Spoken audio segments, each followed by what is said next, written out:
So, imagine paying for a stranger's coffee in the drive-thru. Right, like a classic random act of kindness. Exactly. You pull away feeling like, a pretty decent person. But what if that simple, unprompted act of generosity actually just condemned that stranger to reincarnate as a cow in their next life?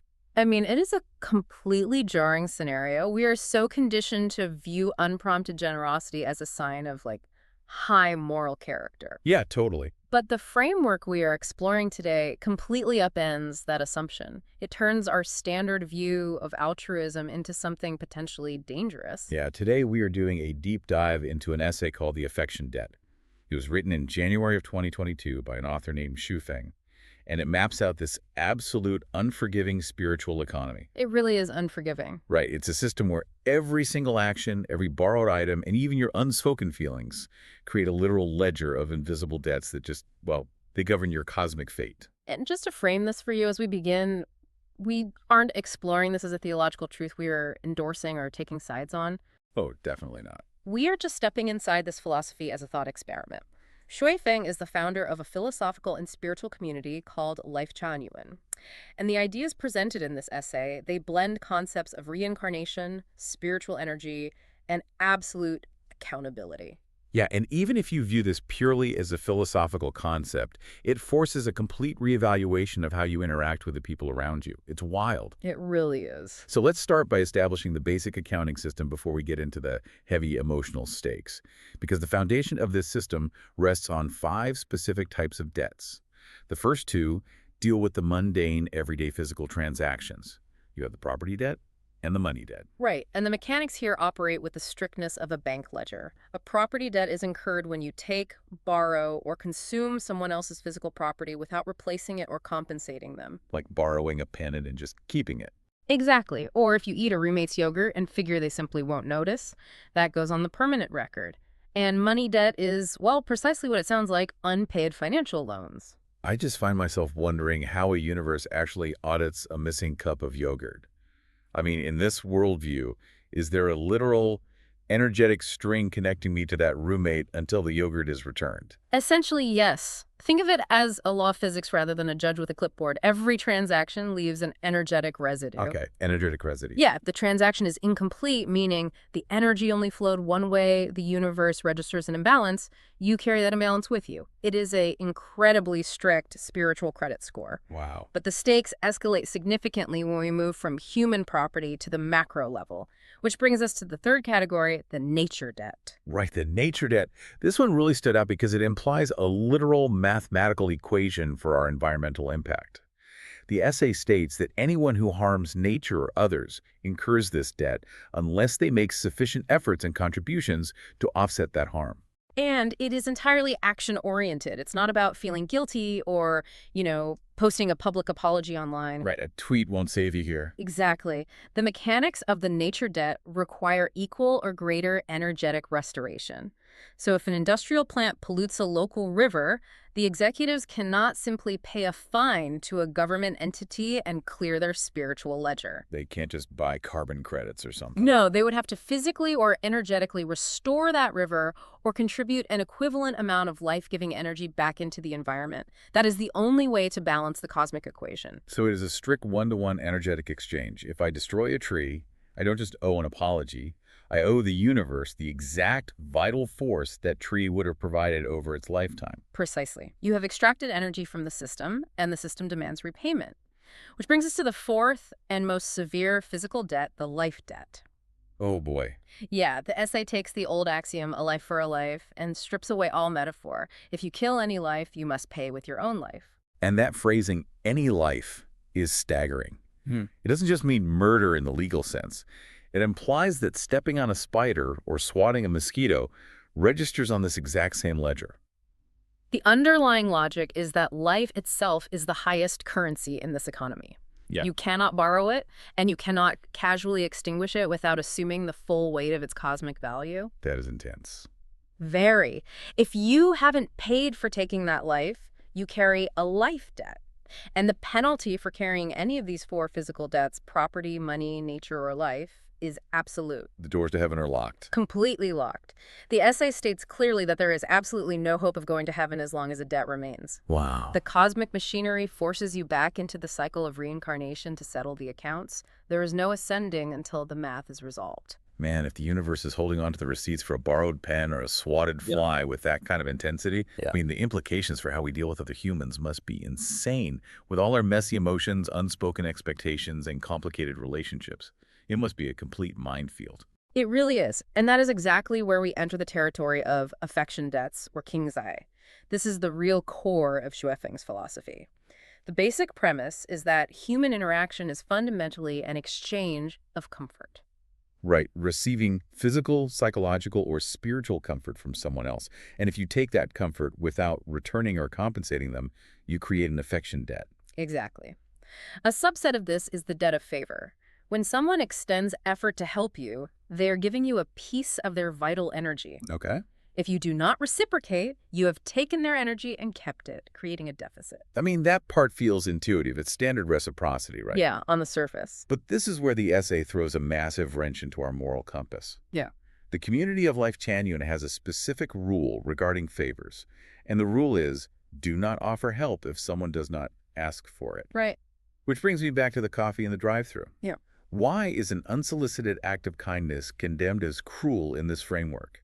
Well, we have to look at the energetic mechanics of consent. In our modern culture, we view an unprompted favor as a gift. Right, a nice surprise. But in the spiritual economy, a favor is a loan. If you force a loan onto someone who didn't apply for it, you are burdening them with a debt they didn't agree to carry. So by paying for their coffee, I have basically opened a line of credit in their name without their permission. Exactly. And because of the strict accounting system we just established, that unasked-for loan has devastating consequences. This is the crazy part. It is. If that person dies without paying you back for that coffee, which they cannot do because they don't even know who you are, they die with an unbalanced ledger. And the essay is brutally specific about the outcome here. It states that to pay you back in the next life, they might be forced to reincarnate as a pig, a dog, a cow, or a sheep, just to serve you and work off the debt. Think about the mechanics of that punishment. The universe requires the debt to be paid. So they become livestock. Yes. Since they owe you labor or sustenance, and they couldn't provide it in their human life because you forced a blind debt onto them, the cosmic machinery reassigns them a form where they can provide that sustenance. That completely recontextualizes the idea of charity. I mean, it suggests that our impulse to swoop in and save the day for a friend who didn't ask for help isn't actually selfless at all. It's a form of spiritual interference. It demands a radical respect for the autonomy of another person's spiritual journey. When you intervene unasked, you are prioritizing your own desire to feel helpful over their energetic freedom. Wow. You are tying a rock to their ankle just so you can feel good about tossing them a rope. That is a deeply uncomfortable mirror to look into. I mean, think about your own life for a moment. How many times do we step in to fix a family member's problem, thinking we are the hero of the story, when in reality we are just tethering them to us? It forces a really hard question. Is our altruism actually just a hidden mechanism for control? When we need to feel needed, we generate these unbalanced equations everywhere we go. Geez.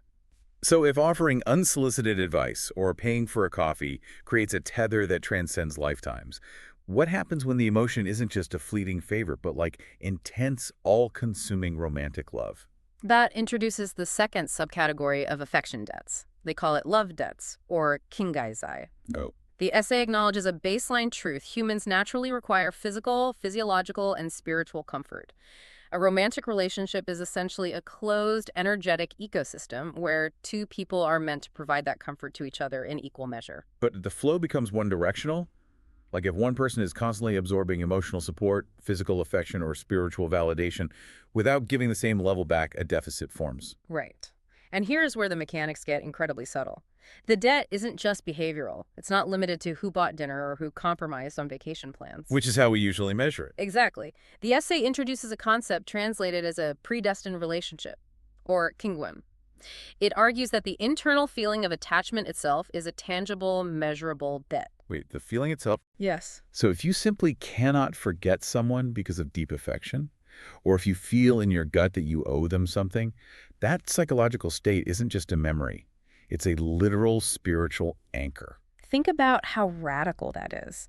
The lingering attachment is the debt. The feeling of longing is the energetic tether actively pulling you back toward that person. I keep visualizing this like an emotional open tab at a bar. That's a great analogy. You hand over your credit card, and the tab just sits there, open all night. In modern psychology, we treat moving on from a breakup as an exercise in self-care. You process the grief, you heal, you move forward. Right. But in this framework, getting over someone is a literal necessity to close the spiritual tab. If you walk out of the bar while the tab is still open, Right. meaning you still harbor that deep, unforgettable affection, you are energetically chained to the establishment. The open tab prevents you from leaving the building. And in this context, the building is the cycle of earthly reincarnation. You cannot ascend. You cannot, as the essay phrases it, go to heaven freely and unrestrainedly if your energy is still heavily invested in a past connection. Which completely flies in the face of how society romanticizes longing. We love the narrative of the tragic, unforgettable romance. You look at a cultural touchstone like the movie The Notebook. Oh, definitely. The protagonist spends a year writing letters, builds a whole house for a woman who isn't there, and holds on to that affection for decades. Culturally, we view that as the absolute pinnacle of beautiful devotion. We view it as noble because we prioritize the intensity of human feeling. But this philosophy strips the romance entirely away from that longing. It frames those exact feelings as spiritual traps. So Ryan Gosling's character is basically just spiritually trapping himself and her. Exactly. The devotion isn't beautiful, it is a massive energetic liability. By refusing to forget, you are keeping the tether alive and guaranteeing that both you and the other person will be pulled back down into the physical world to resolve it.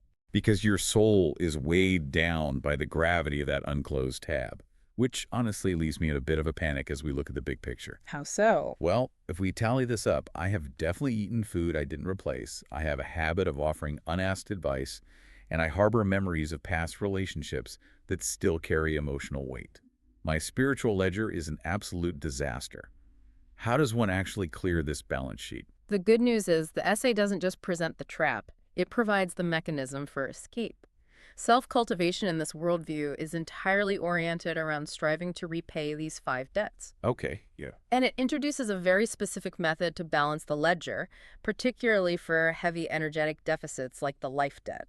It is called formless almsgiving. Formless almsgiving. I need to process the logic of that. Right. If the ultimate way to clear my debt is giving to others, how do I do that without violating the rule we just talked about? It is a tricky paradox. Right.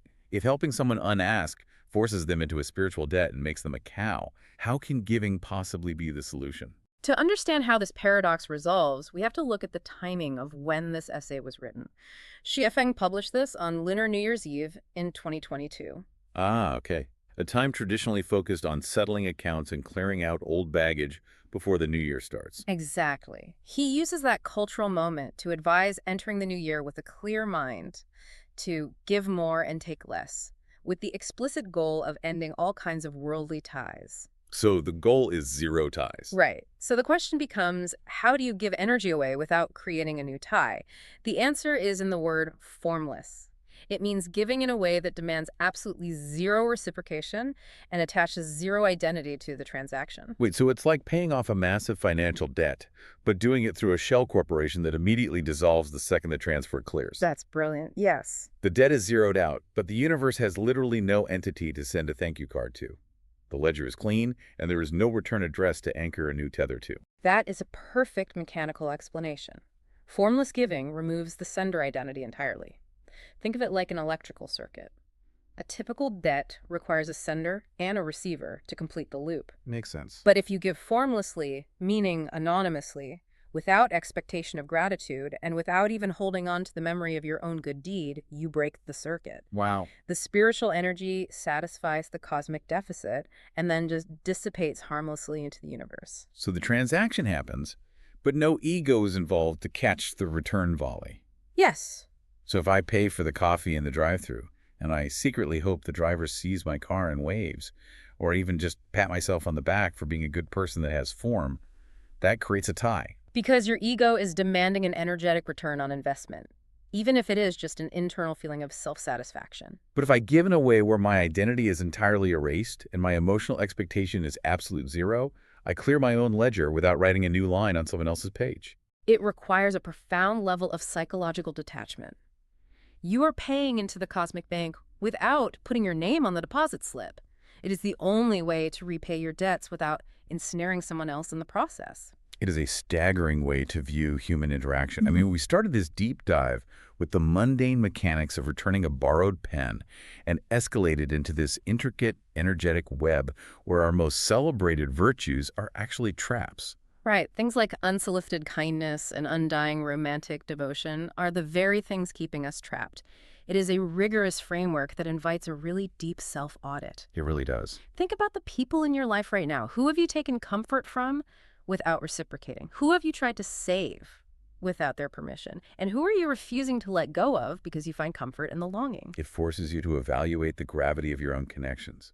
Which brings me back to the concept of the emotional open tab. If every feeling of deep affection, every pang of unrequited love, and every lingering attachment acts as a literal spiritual debt that blocks your path, is the ultimate goal of enlightenment to become completely detached from love altogether? That's the big question. Or is there a way to love someone deeply, to share comfort and care without ever opening that eternal tab in the first place? Think about that next time you feel you owe someone. Until next time, keep diving deep.